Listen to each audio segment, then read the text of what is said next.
जय हिंद मित्रों, RS 360 के मंच पे आपका दोस्त होस्ट नवीन शर्मा शुभ चिंतक तहे दिल से आपका हार्दिक स्वागत करता है। साथियों, चाहे मैं अनअकैडमी पे जब था और उसके अलावा अपने इस चैनल अपने RS 360 के प्लेटफॉर्म से मेरा टेलीग्राम जो चैनल है उसका लिंक भी आप इस वीडियो के डिस्क्रिप्शन बॉक्स में देख सकते हैं। वहाँ पर भी यूट्यूब चैनल पे भी लगभग 3-4 साल से आपने नोटिस किया होगा कि मैं यदि किसी किताब की बात भी करूँगा, किसी सोर्स की बात करूँगा तो बोलूँगा आपसे ऑथेंटिक बुक पढ़िए, ऑथेंटिक सोर्सेज को फॉलो कीजिए, कोचिंग के नोट्स में ना आइए, सिर्फ ऑथेंटिक चीज़ों का ही आपको प्रयोग करना चाहिए, जैसे कि पेपर्स अभी आ रहे हैं।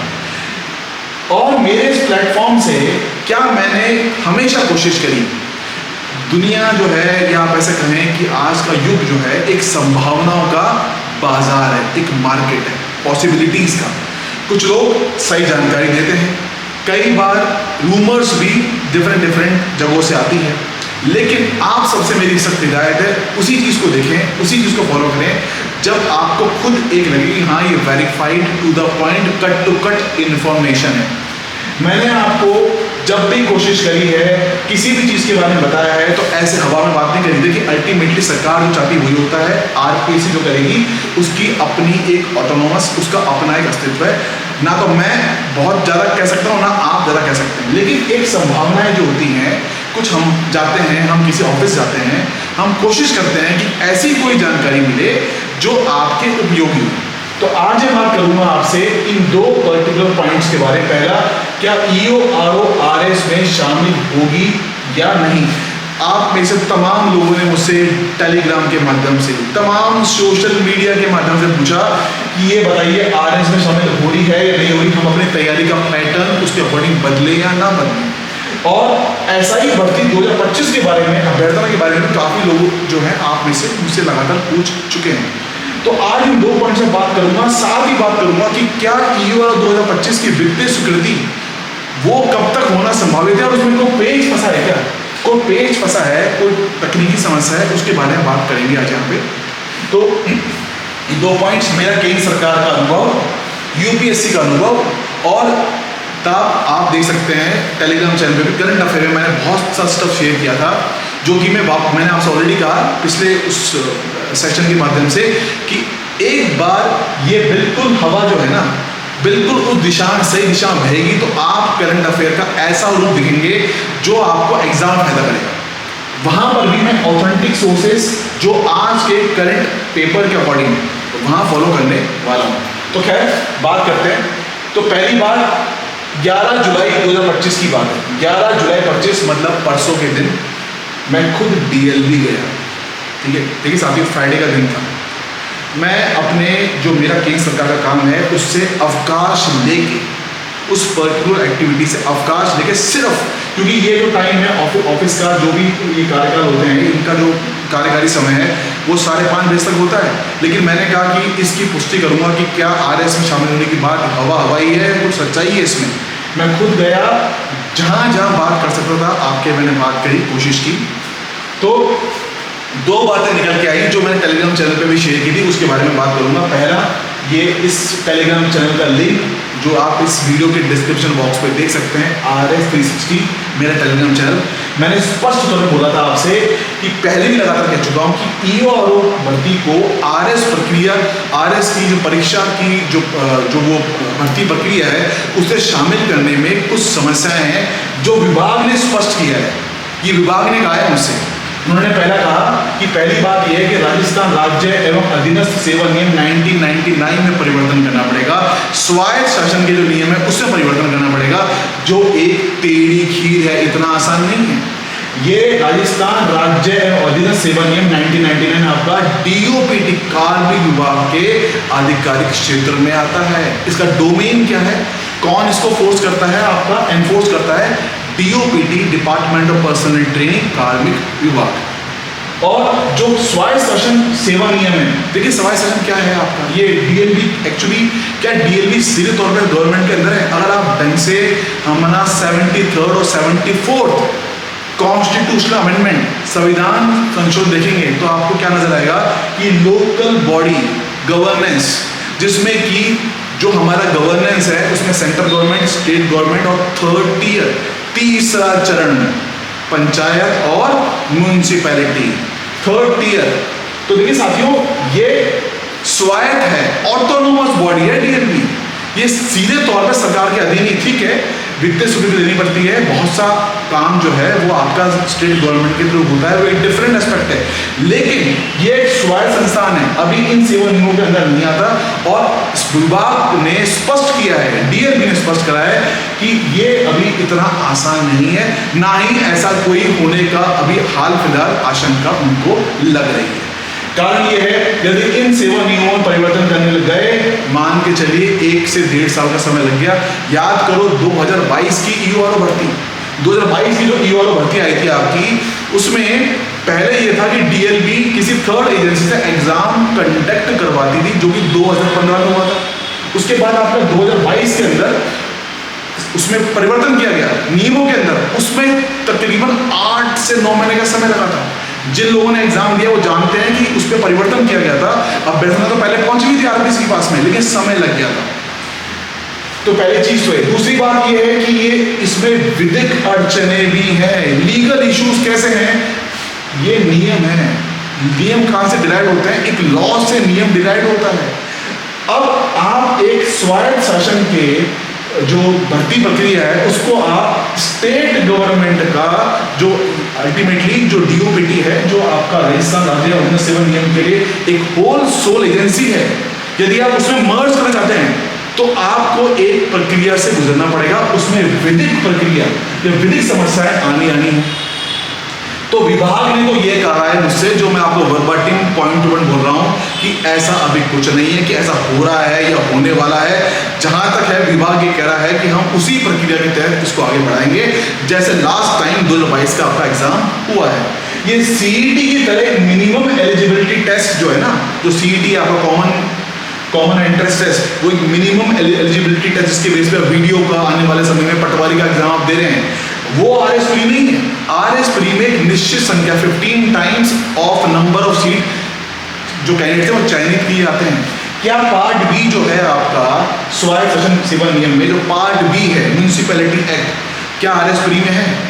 क्या आरएस प्री में जो लोग ईओआरओ का फॉर्म नहीं भर रहे, नहीं भरना चाहते, उनके लिए उनको जबरदस्ती आप पढ़ाओगे पार्ट बी, या ऐसा करोगे आप कि पहले प्री का एग्जाम करा दिया उसके बाद फिर आप पार्ट बी का अलग से एग्जाम लेंगे? वो संभव नहीं है। प्रैक्टिकली सोच के देखना, अगर पार्ट बी का अलग से एग्जाम होता है तो 40 अंकों में से, यदि इस बार यदि पार्ट बी का एग्जाम होता, सिर्फ एक सेपरेट एग्जाम, 40 अंकों में से डिस्टिंग्विश करना मुश्किल हो जाएगा, क्योंकि आपके जितने भी सीट्स है ना, मैक्सिमम लोगों का स्कोर उस सेम रेंज में आएगा, तो वो संभव नहीं है। क्या जीटी का एग्जाम दोबारा लेंगे आप?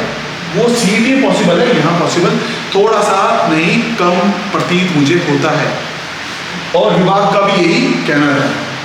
तो खैर ठीक है, ये एक तो पॉइंट ये है। अब दूसरा बात आप लोग पूछ रहे थे लगातार कि ये नोटिफिकेशन कब आएगा, आखिर कब हमारा इंतजार खत्म होगा, हम तैयारी कर रहे हैं, इसमें पार्ट बी पढ़ना पड़ता है, वो पार्ट बी किसी और एग्जाम में नहीं आता, तो इसका नोटिफिकेशन कब तक संभावित है?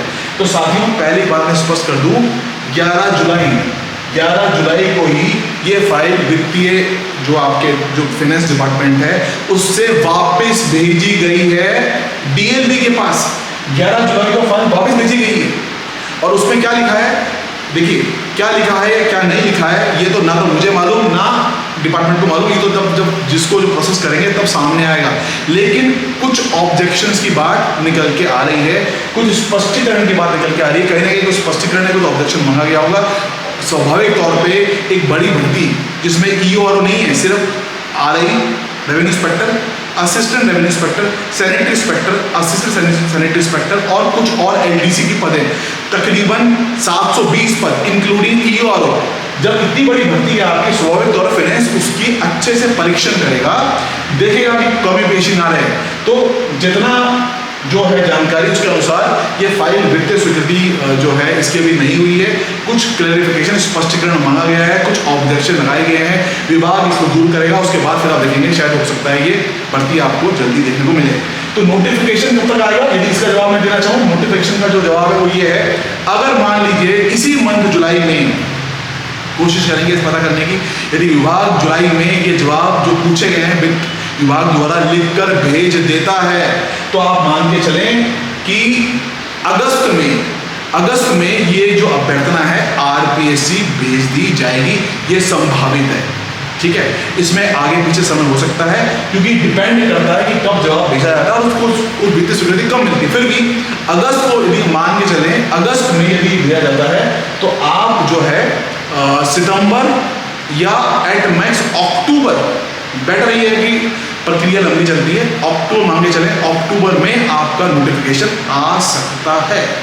ठीक है, तो ये जो भर्ती प्रक्रिया का जो प्रोसेस है, एक प्रोसेस है ना, प्रोसेस में कब एग्जैक्ट डेट क्या होगा किसी को नहीं मालूम। जो ये कहता है कि ऐसा होगा वो बेवकूफ बना रहा है, ऐसा कभी नहीं होता क्योंकि एक प्रक्रिया है, सिस्टम है, सिस्टम के तहत चीजें होती हैं। तो यदि ऑब्जेक्शन मांगा गया है, कुछ क्लैरिफिकेशन मांगा गया है, तो मान के चलिए आपकी उसका निवारण जल्दी होगा और अगस्त के महीने में आपको हो सकता है ये अभ्यर्थना भेज दी जाए, तो सितंबर या एट मैक्स अक्टूबर तक नोटिफिकेशन संभावित है। ठीक है, तो ये मैंने स्पष्ट कर दिया आपसे कि अभी तक तो ऐसा कुछ नहीं है कि आरएस में शामिल हो रहा है। एसआई की अभ्यर्थना ऑलरेडी पहुंच चुकी है, इसके बारे में बात करता हूं आपसे। एसआई की जो अभ्यर्थना है या न्यूज़पेपर में लगातार कवरेज हो रहा है, तो आपको छुपी बात नहीं है, सबको पता है कि 1000 पदों से प्लस 1000+ पोस्ट पे आरपीसी एसआई की जो नई भर्ती है ये पहुंच चुकी है। उसका जो है दस्तावेजों का परीक्षण किया जा रहा है, जो डॉक्यूमेंट्स है ना आपके, उसको वेरीफाई किया जा रहा है कि डॉक्यूमेंट में कहीं पेशी ना हो। जब आरपीसी को लगेगा कि डॉक्यूमेंट्स बिल्कुल एकदम दुरुस्त है, कोई कमी पेशी नहीं है, तो आपका नोटिफिकेशन जारी हो जाएगा। लेकिन जो मेरा अनुभव है उस आधार पर कह रहा हूं आपसे, 1 महीना कम से कम मान के चलिए, होने को तो 1 हफ्ते में भी आ सकता है, लेकिन जब तक आरपीसी संतुष्ट नहीं होता कि कोई कमी पेशी नहीं है, इसलिए 1 हफ्ता ना मान के 1 महीना मान के चलिए। ठीक है, तो ये तो रही बात आपके इसकी ईओआरओ भर्ती और एसआई भर्ती के बारे में। अब बात करते हैं हम सबसे इंपॉर्टेंट कि अब आपके सामने आपको करना क्या है। आरपीएससी के सवालों का बदलता पैटर्न साथियों आप नोटिस कर सकते हैं। ईओआरओ का जो री एग्जाम हुआ, जो पहले एग्जाम हुआ उसका पेपर कितना आसान था आप सबको मालूम है, और कट ऑफ क्या गई थी उसमें क्या हुआ वो भी सबको मालूम है। लेकिन जो री एग्जाम हुआ उसकी कट ऑफ क्या थी आपको मालूम है, और उसमें किस तरह के सवाल आए हैं। आप संविधान सभा के सवाल देखो, आप पॉलिटी के सवाल देखो। वेस्ट बंगाल में जो है आपका जो प्रतिनिधित्व है 29 सदस्यों द्वारा 29 मेंबर द्वारा किया गया था कॉन्स्टिट्यूशन असेंबली के अंदर। क्या ये कथन सही है? क्या ये स्टेटमेंट सही है? उसके अलावा तमाम इसके ये जो 4 स्टेटमेंट है इनको अगर गौर फरमाएंगे तो आपको समझ में आएगा कि अब सिर्फ रटने से काम नहीं चलेगा। देखिए आप सवाल, ये सवाल पॉलिटी का। अब पॉलिटी के सवाल में पूछा गया कि इंडियन कॉन्स्टिट्यूशन जो है उसने American doctrine of limited government को प्रेफर किया to the British doctrine of parliamentary supremacy. भारतीय संविधान संसदीय सर्वोच्चता के ब्रिटिश सिद्धांत के स्थान पर सीमित सरकार के अमेरिकी सिद्धांत को प्राथमिकता देता है। अब ये सवाल जो है ना, ये स्टेटमेंट जो है ना, ये आपको नहीं पता तो आप मारोगे सिर्फ फर्स्ट और थर्ड, जबकि जवाब इसका ये स्टेटमेंट ठीक था। इसके लिए आपको पॉलिटी के एब्स्ट्रैक्ट जो हमारा भारतीय राज व्यवस्था है ना, उसके एब्स्ट्रैक्ट कंसेप्ट को पढ़ना पड़ेगा। एनसीईआरटी किताब में इस तरह का कंसेप्ट है। उसके अलावा पॉलिटी के स्टैंडर्ड बुक्स आती हैं जिसमें आप डीडी बसु रेफर कर सकते हैं। इंडियन पॉलिटी के लिए स्टैंडर्ड बुक्स को रेफर नहीं करेंगे तो ये सवाल इस तरह के आप सॉल्व नहीं होंगे कोचिंग के नोट से। कोचिंग के नोट्स में तो ठीक है, घिसा पिटा ज्ञान जो आप देखते हो कि ऐसा फैक्ट है, ऐसा आने वाले समय के अंदर आपको परिवर्तन देखने को मिल रहा है लगातार और मिलेगा। तो ये मेरी कोशिश रहेगी कि इस तरह के सवालों को, करंट अफेयर के सवालों को, पार्ट बी के सवालों को कवर करने के लिए जैसे ऑथेंटिक इंफॉर्मेशन आपको शेयर की जो आप देख सकते हैं, आप सबको मालूम है, उसी तरह से ये मेरा ऐप RS360 पिछले कुछ समय से मैंने इस पर एक्टिविटी बंद कर रखी थी क्योंकि मैं अपने व्यक्तिगत कामों में बिजी था। लेकिन इस ऐप पे जो आपको गूगल प्ले स्टोर मिल जाएगा, मैं इस पे कोई कोर्स लॉन्च नहीं करूंगा जब तक कि नोटिफिकेशन नहीं आता। ये समझ लीजिए आप। लोग कहते हैं कि चालू कर दे, नहीं, मैं जब तक नोटिफिकेशन आधिकारिक तौर पर नहीं आएगा ये कोर्स इस पर लॉन्च नहीं करूंगा। पहली चीज, ये मेरा खुद के सिद्धांत है। दूसरी बात, जब लॉन्च करूंगा कोर्स इस बार तो मेरी कोशिश है कि जितनी भी डीएलबी में जितना भी मैं कोशिश करूंगा आप लोग के हित में जो कार्यरत हैं विधिक विभाग में लॉ सेक्शन को डील करते हैं।